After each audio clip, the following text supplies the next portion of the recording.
Hello and welcome to MashTalk, Mashable's own Google Plus Hangout, where today we are talking about the iPhone 6 and the iPhone 6 Plus. If you had watched last week, we obviously talked about Apple. We talked about the iPhone 6, iPhone 6 Plus event. But this week we are going to be answering your questions about these devices because we have actually had our hands on, and our chief correspondent, Lance Ulanoff, had an amazing two amazing reviews, and you see them there with the phones. So we're going to be answering your questions. Tweet them with the hashtag MashTalk or put them right here in the Q&A app here on Google+. I'm Ryan Lytle, Social Projects Manager here, and along with me today is Lance Ulanoff, our Chief Correspondent, and Pete Paschal, our Tech Editor. So, Lance, I want to start off with you with just a quick hands-on of the iPhone 6. We're going to get into some questions and open it up from there. So, Lance, take it away. So, these are the two phones, the iPhone 6, the iPhone 6 Plus, 4.7 inches, 5.5 inches, this one 129 grams, 172 grams. They're actually, It's because we always buy phones about how many grams they are. Go on. They're actually really quite thin. So 7.1 millimeters, 6.9 millimeters. Why is that important? These are actually thinner than the iPhone 5S, the previous iPhone. So yeah, they've gotten bigger. Both of them have gotten, in one case, a lot bigger. But because they've gotten thinner, they feel pretty good. I was initially concerned about owning a larger iPhone because I have stuck. One, I love iOS. I really think it's a great mobile operating system, but I've also stuck with Apple because they have the smaller phone. I never felt the need for a larger phone. I was honestly concerned about how I was going to feel about a 4.7-inch device. But I have to say, from a pure design physical perspective, this still feels quite good. And I just want you to take a look because it's all curved. Why is that a big deal? Because if you recall the 5S, which I have here in a case, but you can see there are a lot of sharp edges, hard edges. No hard edges here. It's all curves. And that is a rather big change, but kind of a retro thing. If you've seen, obviously, the iPad Air, if you've seen an iPod 5th generation. And the design is only broken a little bit by this camera. And I don't know if you can see that, but if you take a close look, the camera actually sticks out about 1 millimeter from the body. We'll talk more about the camera later because it's actually a fairly large feature. And inside both of these phones, quite obviously, is iOS 8. And running on top, iOS 8 is running on top of a new A8 chip, a new M8 coprocessor, which is for motion processing. They have not changed the megapixels on the camera. It's still 8 megapixels on both sides, but they have updated a lot of technology. FaceTime camera on the front, they've updated technology as well. It's actually a more powerful camera, lets you do burst mode just like you could do on the back. The cameras also support things like 240 frames per second video, time-lapse, and if you don't know what time-lapse is, if you've used hyperlapse courtesy of Facebook, then it's the exact same thing. It sort of brings everything down. One other bit of hardware on the inside of this that works directly with software is what's called a barometric pressure sensor. All that means is it knows your relative altitude. Why is that useful? For running up and down the steps. So this really works with the Health app, and it tracks, as usual, it tracks all your sort of movement. It tracks running distance. It knows your location. It knows your speed. But it also knows that you've run up and down 10 flights of steps and tracks that as well. Eventually, there are going to be a lot of devices, third-party devices, and apps that will work with it.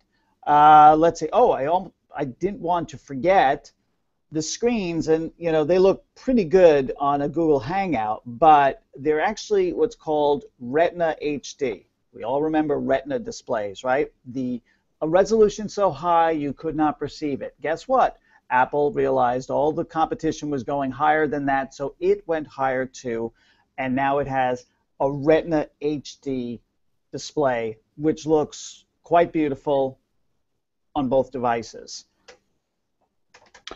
So Lance, I want to start with a question from the audience, and this is from Simone Grace Rodney on Twitter, and she asks, "What would you say is the standout new or most improved feature on the iPhone 6 when you compare it to the 5S?"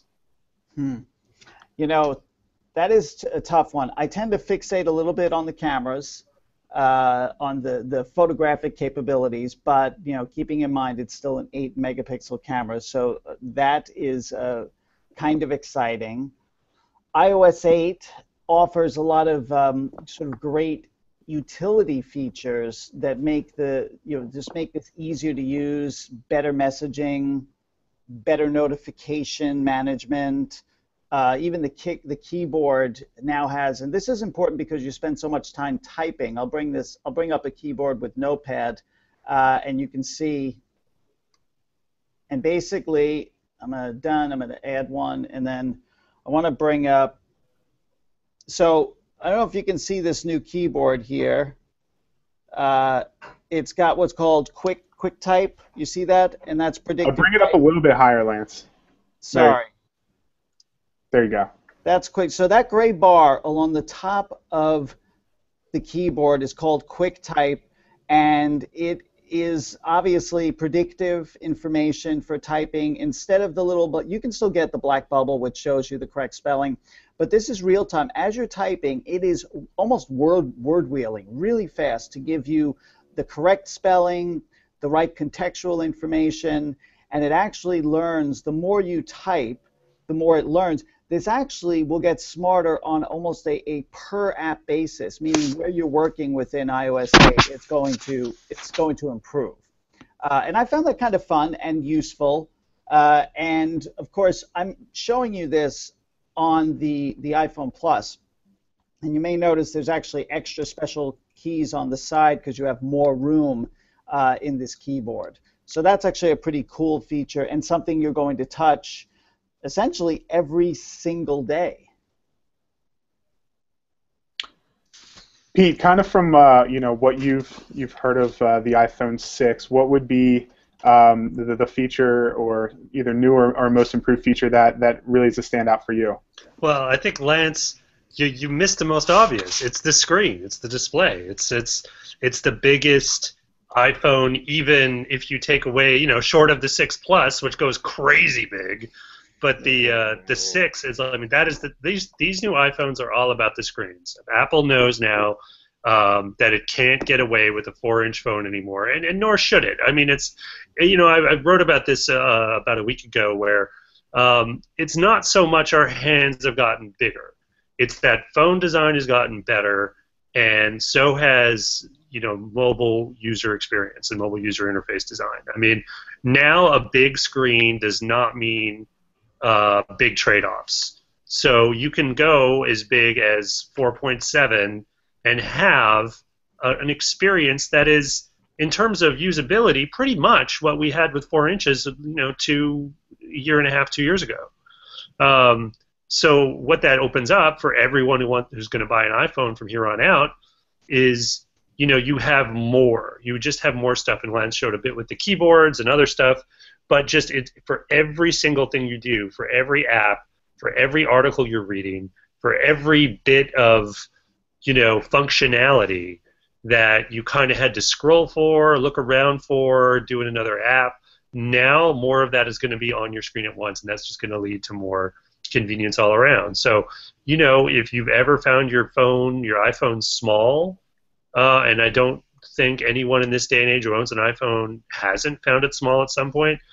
The iPhone 6, and even short of doing the 6 Plus, the iPhone 6 is going to open up a whole new experience for you, and you're like, oh wow, I'm doing all this stuff on this phone, and seeing this sort of bigger canvas, and I can still hold it.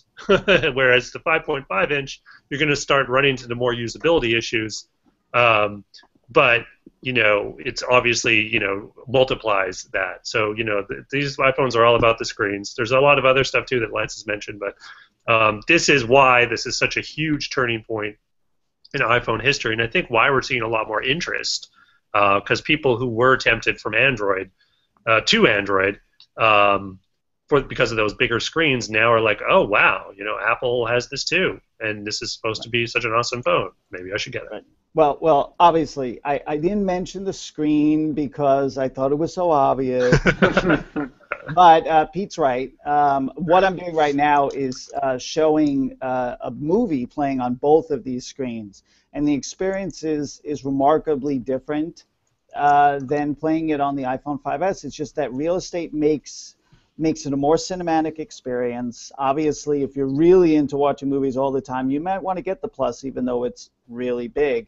It looks great. Gaming on these devices, it is, they already have near console level power. Now you're getting big enough screens that you can sort of feel like it's somewhat immersive.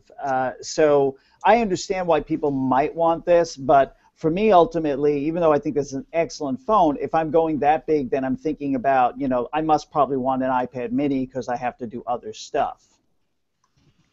So let's talk really quick, Lance. I'm going to throw this to you. I know in your review you talked about the Geekbench scores, and you had compared performance among multiple phones. So Jason Dennery on Twitter is asking about what you saw in terms of Geekbench scores versus some of the competitors out there. I mean, what I saw was, it's really interesting because I know that Geekbench tells us that this is a dual-core CPU running, I don't know, like 1.4, 1.5 gigahertz, whereas when you look at a Samsung Galaxy S5, it's a quad-core, Qualcomm quad-core CPU running at 2.3, between 2.3 and 2.5 gigahertz. So that information should tell you that the S5 is going to run better benchmark numbers than these phones, but that was not the truth. On single-core processing, the iPhone was way ahead. On dual-core, multi-core processing, it was slightly ahead, not radically ahead, but it was still ahead, which was a surprise. And I think because I like to be really careful when I talk about benchmark scores, especially on mobile phones. There's a lot of other factors at play here, and I ran them a number of times, but I still, I know that there can be some variables in there. But what is important is when you're using these phones, when you're playing games, you notice the performance. So with Apple's always tried to sort of hide the amount of memory it puts in. These have a gig of memory, whereas the Samsung phone might have 2 gigs. I think there was an LG that had 3. But ultimately, it's how you use the processors and the memory, what your chip is able to do. I think the A8 chip, the way it's designed, it's really good at graphics. It has, the pipeline in there must be, just so well engineered. Because you just don't feel the difference. You don't go, oh, I wish I had more cores because I could do this. It doesn't feel like that. So, I think that's why the Geekbench scores came out so well for the iPhone, despite the fact that it doesn't have as many cores or as theoretically as strong a processor as the competitors. Great. Okay, so I know, Lance, you started off, you alluded to the camera and how it sticks out a little bit on the back of the phone. So Anna on Twitter, wants to know why it's set this way, and also she knows that it's stupid. So can we answer Anna's question, starting with you, Lance? Yeah. So obviously I was surprised when I saw it. When I saw that this little thing stuck out, because it's not characteristic of Apple to have anything break the smooth line. But they clearly decided they wanted it to be as thin as possible, but without giving up anything on the photography and videography side. And I would say in my test they really didn't. It's really odd in a way that you end up with an 8-megapixel camera on a smartphone that can take photos that look as good as some of the photography I'm seeing from cameras that are 13 and 16 megapixels. The cameras within these 2 devices, the iPhone 6 and the iPhone 6 Plus, are virtually the same with one significant difference. This guy, the big guy, has optical image stabilization. Now, I don't know if that's what they gained from the extra 0.2 millimeters of space they have in here. I will tell you that the M8 chip works with the camera, with the iSight camera, to know how to move the lens, based on, what you're trying to do and how to sort of keep everything balanced. But the photo quality is really, really good. On panoramas, which was introduced with the 5S and again powered by the A8 chip, they now are somehow stuffing in up to 43 megapixels. What that means is you have a lot more information. I have on my desktop now one of the panoramas that I took with the camera, and it's amazing. It's just the level of detail that it pulls in. And not for nothing, but I still prefer Apple's iOS camera interface to virtually any of the other interfaces I've dealt with on smartphones. And even on the panorama, you'll find it's a lot smarter and simpler to use than many of them. It does a great job. So despite the fact they don't have more megapixels, they've still managed to do some really great stuff. I don't know exactly why they had to have this stick out. I mean, it really gets to the level of looking at, it's a 5-element lens. They take out an element, it's not as good a camera, and the only way they could fit it, I guess, is this. But it also means that for the next iPhone, they have to break some sort of technological limitation to get thinner, because otherwise the camera was going to stick out twice as far. Yeah, I was surprised a little bit about that on the design too. And I know, some people have accused Apple of using renderings on their own site that don't show it when they show the profile. I'm sure that they weren't intending to deceive. I'm just sure the renderings were generated by something that pre-final design, and that'll get fixed or whatever. But it's exactly what you say, Lance. Yeah, you're seeing in that one element sort of the two technological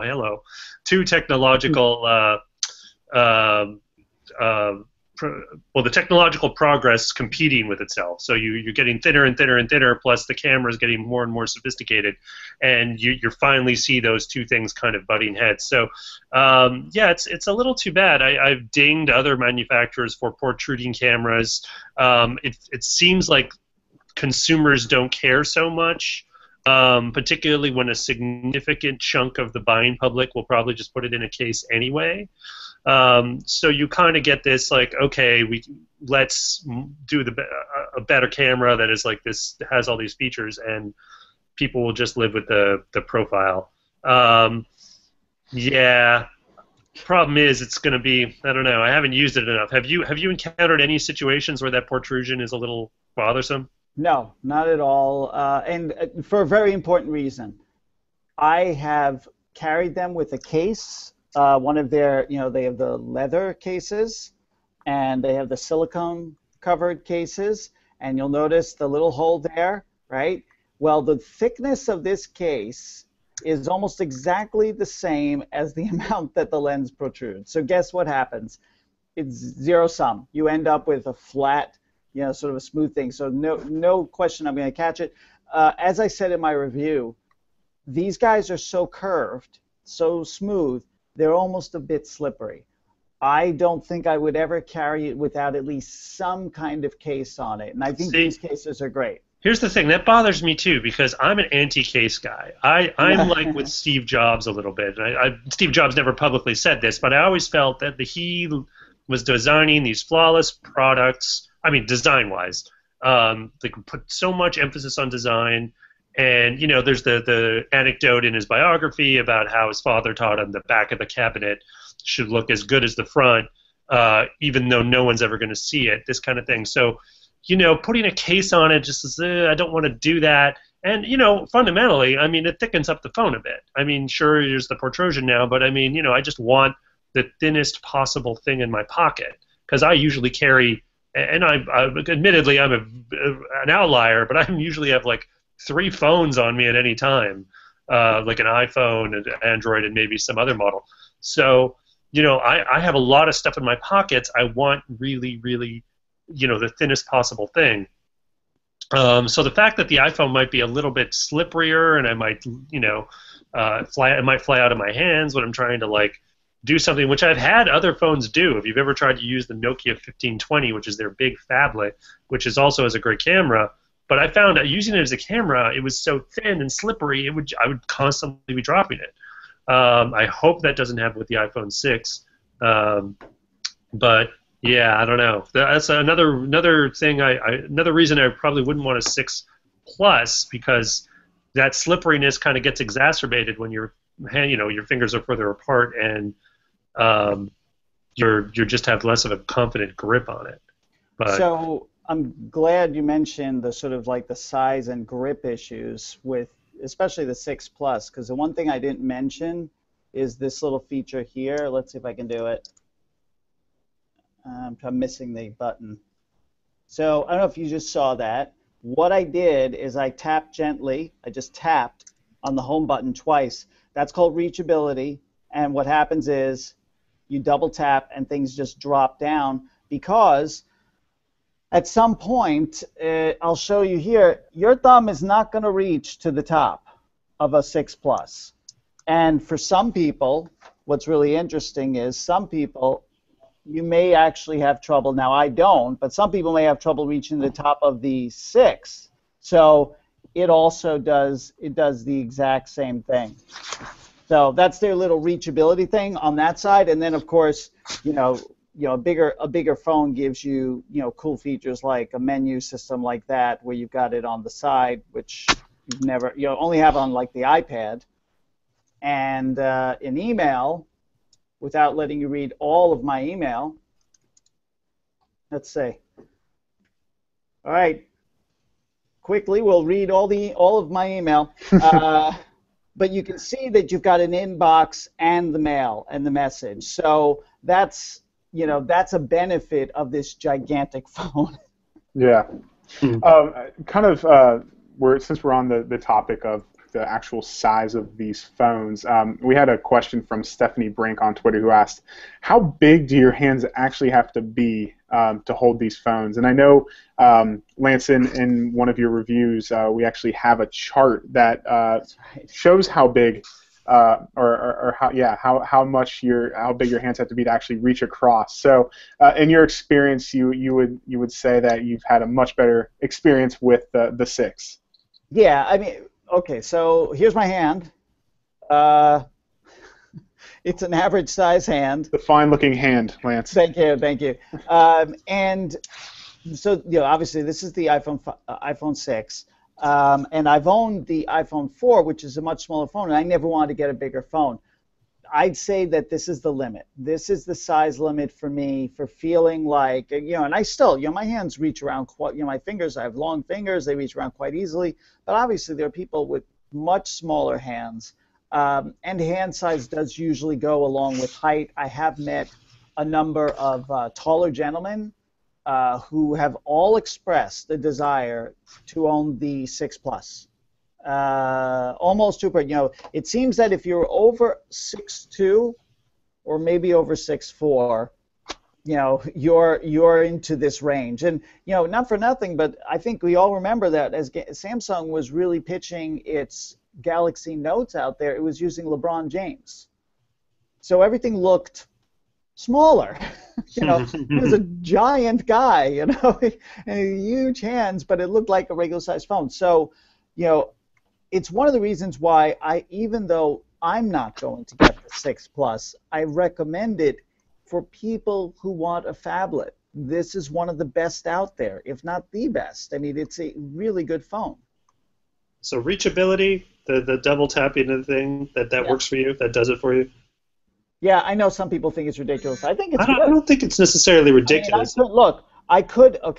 Okay, I'll just tap it up. I cannot reach the top. I can't reach the top. I just tap, boom, it goes down. That's how it works, and it works. Yeah. So, by the way, just so you know, I'll go into an app. So it's not like it's just on the home page. Okay, here we go. Ready? I'm gonna move back a little bit. Tap, boom. So it's pretty good. I mean, honestly, you're convincing me more that this could be like a real usable thing. I know Samsung, their solution is to kind of have a one-handed mode that basically mainly eases the keyboard typing with the thumb, so that it'll shift the keyboard over slightly. and but that does nothing for the Chrome in an app. So if you have a button up top or a nav up top, that's going to be an issue. That's probably more of an issue in iOS, as occurs to me, because it does not have the home buttons, the same home buttons that Android has. So Android will always have your back button there near the bottom of the phone, along with the app switcher and the home button. Whereas on iOS, typically most of the design these days still has, I think, a back button in the top left. So you definitely needed some kind of solution that didn't just affect the keyboard but affected other functionality. So it's simple. It seems to work. And it definitely makes things easier for operating with one hand. It's just that the question, I think, is mainly, is it intuitive? And will it become something that an iPhone 6 Plus owner does naturally after owning it for a few days? That's going to be up to the buying public. I don't know. I think that it's like some other things on the iPhone that people will get used to very quickly. One thing I didn't mention is where on this device the power and sleep button is. Oh, yeah. It's no longer on the top. It sits along the side. And I have to say that initially this really threw me. I kept pressing the top of my phone, but then I got used to it, and then I forgot. Then I just forgot. So then I'd go back to my other phone and be confused. Like, there's a level of confusion switching back and forth between these devices, and, but you will get used to this. I don't know exactly why they moved it. It's, was it a technology issue? I really don't know. Show us the button, Lance. Can you show us the button? Yeah, I'm going to turn it. It's like the only button there, right? Yeah, because the switch is still on the other side, the mute switch. So mute switch is still here. Well, they've done, so you'll notice that instead of circles, they're oblong. The volume control, they sit in a bit of a channel. If you look at the base, still the Lightning, plug, 3.5 millimeter audio jack. Well, you notice that the speaker holes, instead of being an array, is just a series of circles. So everything has kind of gotten circles and simplified. My guess on why they moved it is because the display is now larger, that various controllers and stuff, basically the stuff behind on the top of the screen, there's just a little too much there now for the button to actually go down, and they had to sort of move to the side. Yeah. But that's just a guess. I think that's possible. By the way, let's just, as we're talking, we can watch somebody get hit by a pie in slow motion at 240 frames per second. Boom. Very nice. This is original. Why I show this is just to continue to get the idea across that I just shot this with this Plus. Nothing special, no special lighting, nothing. Just a couple of pies and a willing employee. So you too can have a pie, slow-mo pie face. At 240 frames per second. That's right. So let's talk about battery life. We're getting a few questions about that now. So from Sabor Khan on Twitter, he's asking, is the iPhone 6 battery life better than the 5S? And let's just lump in the 6 Plus while we're at it. Well, it's important to keep in mind that when you have a bigger device, you actually have room for a bigger battery, which is good because this is a bigger screen. It's a much larger phone. In my experience, and what I tried to do with these devices is use them in a variety of ways: watching movies, browsing the web, doing email, doing all the usual things I would do. I usually had the brightness set to probably mid-range, although I also on occasion would change it up and go all the way to the top when we were taking pictures. I would say they lasted anywhere from 10 to 13 hours per day, which is to me so about where they were. Like it's very hard to say that there's been a big improvement in battery life. Here we are. It's in New York. It's 2:33. I have not charged them again. I have not plugged them in. This is at about 65%, it looks like. This is at about 80%, I'd say. They're doing well. I'm not testing them as much, so I'm probably giving them a little bit more breathing time. Obviously, if you play a game or you watch video, the battery life will maybe go down a little bit more quickly. But I don't feel like there's been a breakthrough in battery technology. I do know that there's something within iOS 8 that now will let you see which apps are eating your battery life, which can help a bit. But I think the battery life is as good as what you get in other phones. One other thing to keep in mind, and this has been consistent with iOS for a long time as compared to a lot of Android devices. Much better standby. If you have the phone with the screen is dark, you're not touching it, it uses very little battery life. You could pick it up like a day later and you've still got battery life and almost the same place you were before and you're able to use it. I pick up an Android device after not touching it for most of the day and the battery life is pretty much gone. Like, I don't even know what it's doing. But that has been a consistent thing that I've seen. Great. And so, while we're talking about the 6 Plus, in your 2 reviews, you had obviously a very substantial 6 review, and the 6 Plus review was more about how does it differ from the iPhone 6. So we've talked a bit about it, but can you kind of quickly go through some of the differences that you've seen with the 6 Plus versus the 6? Right. Obviously, size, number 1 difference. Weight, second biggest difference. The technology is virtually the same. Optical image stabilization within the camera is one of the big differences, and what that will give you, it's mostly of use when you are like filming something with some action. Maybe you're moving at the same time the camera's moving. You're riding a bike, you're running alongside your kid at a sporting event. We tried it with going around the office. It helps also when you're zooming in to have optical image stabilization because then your little handshakes are amplified, right? Even because these cameras, by the way, still have digital zoom, not optical zoom, but the optical image stabilization helps compensate. So when I was taking video of this fire across the street, I actually zoomed in on it, and even though that means that I'm wobblier, the video didn't look wobbly. It actually held together pretty well. And anytime you can do something in optics or mechanically as opposed to digitally, the overall quality is going to be better. So that's a big difference there. I mean, the price is another big difference. This guy starts at $199. This guy starts at $299. It's 16 gigs, 64, 128. So, and obviously the price goes up from there. And I've got to say that you should always check with your carriers because right now they are doing so many crazy incentives only for the iPhone 6 that you're probably going to get a great deal. I've never seen so many carriers energized just to get people to upgrade to a specific phone. I'm sure the other manufacturers are sort of saying, hey, where is our love? Pete, what would are there any standout features of the 6 Plus that you would want to point out? For the Plus, I mean, Lance hit on the key ones. I mean, the optical image stabilization, the bigger screen we've discussed a lot, and the reachability. It's the battery life, though, just to hit on that again, is such a big deal for people.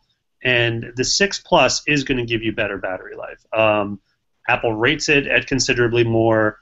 It's it's a bigger screen, it's demanding more energy, but the fact is the bigger footprint, it does give them room to have a bigger battery. So this is a little bit of Apple's unofficial answer to their constant, attacks about battery life of the iPhones. And, various sites, including ours, always publish a lot of tips on how to save battery, and then we'll certainly do that for iOS 8 too.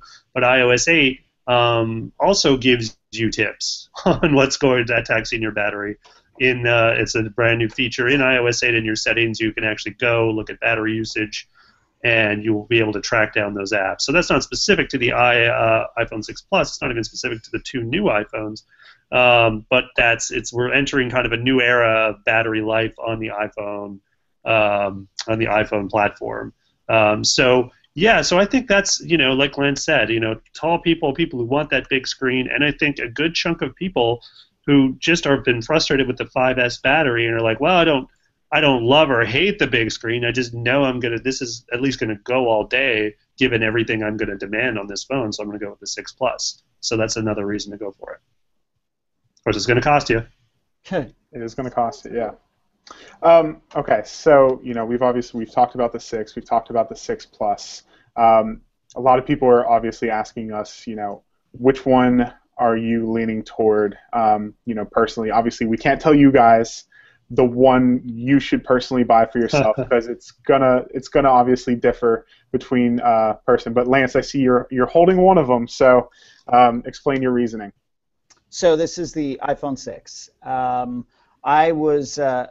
I found this device, the 6 Plus, much more attractive and compelling than I thought I would, but I still prefer this. Ultimately, this phone, the 6, fits all the way in my pocket. It doesn't feel monumentally larger than my 5S. It has a great feel on the curves. This just fits right here really well, and as pretty as this is, it's too big and too heavy for me. But every time I say this and every time I talk to people, I am continually surprised at people of all shapes and sizes who are like, this big guy is the phone I want. This is the one. Even after I show it to them, I say, to hold it, what do you think? And they're like, oh, well, that's beautiful. I love that big screen. And they just sort of... And there they are, plunking down an extra $100. But you won't see me carrying one of those when I get mine. It'll be this guy. Huh. Pete, any thoughts? I know you haven't had much or any really hands-on time, but from some of the things that you've seen, what are your thoughts? Well, I did pre-order one. I am going to buy one. It's actually, I won't keep anyone in suspense. It's the 6 as well. But over the last week, I've been slowly convinced, almost persuaded that I might have made the wrong choice. I kind of persuaded myself when I was sort of researching and writing that article on phablets and why they're so popular, and for the reasons I've outlined, that the usability trade-offs aren't so bad. I've been watching Lance use reachability all week, and it's like, that's not bad. That's actually a pretty good solution. And I have an iPad, which I'm kind of been using less and less as my iPhone's gotten more powerful. So this would be kind of bring back some of that big screen coolness. And of course, the battery life thing I just talked about. Screw it. I'm going to cancel my pre-order. I'm doing the Plus. I've totally just talked myself into it. No, I'm still going to go with the 6, and I think it's for a pretty simple reason. Two reasons, and Lance already mentioned one: pocketability. Pocketability matters. You don't just have this thing on a table somewhere. You have it in your pocket most of the time, especially if you're a man.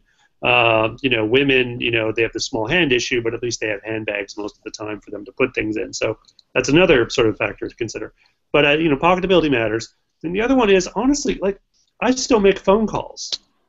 I may be the last person who does, but I still make phone calls with my phone sometimes. I never answer your calls, Pete. Yeah, I noticed. That's why I'm texting you all the time. So I think I look ridiculous with the phablet on my face. It's just weird. I don't want to be that ostentatious, at least not all the time.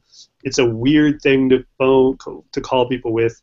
I maybe next year I'll change my mind. This year I'm just like, between the pocket and the calls, I can't do the Plus. But everything else I said about usability still stands. So I may sort of change my mind sooner than later. Yeah, and this is actually really important, and Pete, I'm glad you brought this up. And this is a question that Jason here on the Q&A app asked: how is it to make phone calls? Lance, we should definitely hit that. The call, fine. The calls sound clear.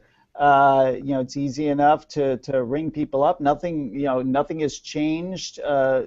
Significant. Not since iOS 7 has the keyboard changed all that much. I'd show you recents and favorites, but then you'd be calling all my friends and relatives. It's like, but I don't call people, I text people, and we need, the messaging app is really much more powerful. You can answer people with a message, while you're in apps. You can answer, with a little bit of audio if you want. They try and make it just like one tap. It's really sort of a simplified experience. If you're in a group chat, you can finally get out of it. So if you listen to the presentation for these two products, you may notice that they said virtually nothing about phone calls. Because they haven't done anything with phone calls. There's nothing to do. They make phone calls. That's not the network that AT&T, Verizon, T-Mobile, Sprint are working on anymore. Voice stuff works great. They're working on the data. They're working on the data network. That's what gets improved every single day. And those are the features, the features that let people share and talk in sort of the social media connected ways and the sort of passive ways that are easy, where you don't have to where you can tap to just say here's my location in a tap, as opposed to even bothering to fully respond to a person. I mean, these things.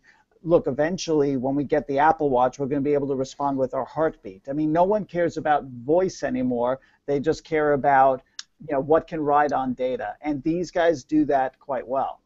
Right, absolutely. Okay, so we've talked a lot now about the 6 and the 6 Plus, and you've heard both Lance and Pete kind of talk about where they're leaning. We only have a few minutes left, but I do want to hit iOS 8 before we jump off here. And Mike Downs was asking, where's Christina for this? And Christina had written the iOS 8 review, which is a great review. It's up on Mashable, so you should check it out. But Pete and Lance, I want to open it up to both of you. Favorite new features, or what are the features we need to know about iOS 8? And we'll keep it short. So, Pete, I'll throw it to you first. Sure. Well, there's tons of stuff. Interactive notifications, I think Lance touched on that a little bit earlier. Yeah, those are great because now you can respond to things like messages without even opening the app. You can respond to it from the lock screen. Another one is the lock screen widgets, which is a pretty big deal because it kind of puts the iOS sort of on par with Android now. And I'm really excited to sort of see the kind of stuff that developers let you put on the lock screen. That's going to be awesome. The keyboards, that's awesome. That's great. I mean, anyone who has used Swipe on Android and likes that, now all those options and more are going to be on iOS. The battery thing that I mentioned. But really, like just the, and a lot of these things I've mentioned take advantage of this, the extensibility, which is an abstract thing to the average user, but the way that apps kind of talk to each other, and like Pocket needed a special sort of bookmarklet in Safari to be able to sort of save your stuff you're reading to Pocket. Now with extensibility, that kind of like workaround type solution that a lot of apps use, they're not going to need it anymore. The apps are just going to be able to work with each other a lot better. So those are huge. And I'm really excited, even though it's been delayed, about health, because I think, a lot of us, and I've been used to this as a runner, I usually use Nike, and now and then I'll do Runtastic, and I've used Runkeeper once or twice. But your data, when you do a run, for example, it kind of lives in that app, and it can't get out. And this is, again, this is, HealthKit, which sort of is a part of the extensibility thing too, but HealthKit is going to change the whole dynamic of this, so that when I do any kind of activity, that's now just data that I can put into any or all of these apps that I choose. At least that's the dream. We're going to hopefully see that realized in the coming months as more and more developers and companies like Jawbone, like Fitbit, like Nike, that they all start developing their apps to talk to HealthKit, so that it's your workout. This is what I like about this. It becomes more personal. This is my workout, and I should be able to use whatever data I generate from that, and I should be only have to do that once, and I should be able to do something with it later with another app if I so choose. That is awesome.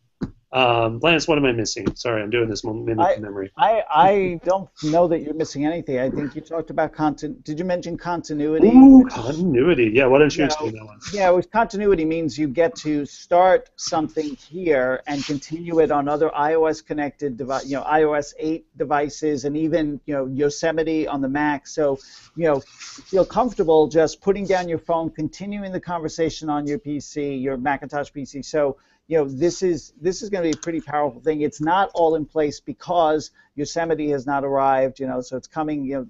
Some of the best things about iOS 8 are sort of coming up within the next month.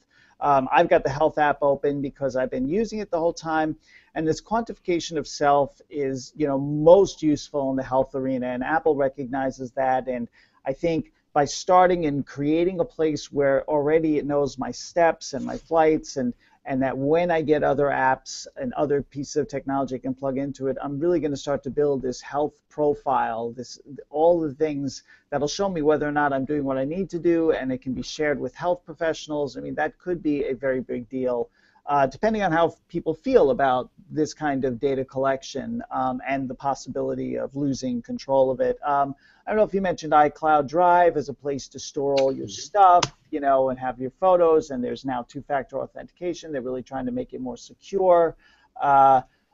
Speaking of that, yeah, sorry, go ahead. One thing I wanted to mention is that, with all the power in these two devices, and, it is a lot, especially when you do something like slow-mo video time-lapse, these are a lot of big files. If you get, hey, let's get a whole album from YouTube without YouTube, even if we don't expect it, you will find that you need more space than ever. The OS itself is bigger, obviously. The size of the files that you're storing when you collect media are larger, and you may need more cloud storage space. You're getting automatically an extra 5 gig. They're upgrading it, but I think that's partially because they know people are making more and bigger files.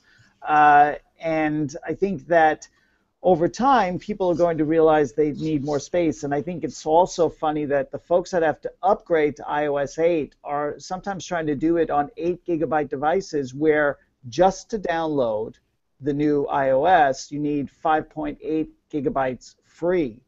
I know on my 5S right now, it's telling me I don't have enough space to download it over the air, but I may do our really great tip, which says do the update through your computer. It'll work a lot better because you'll be doing a number of other things that'll work with it.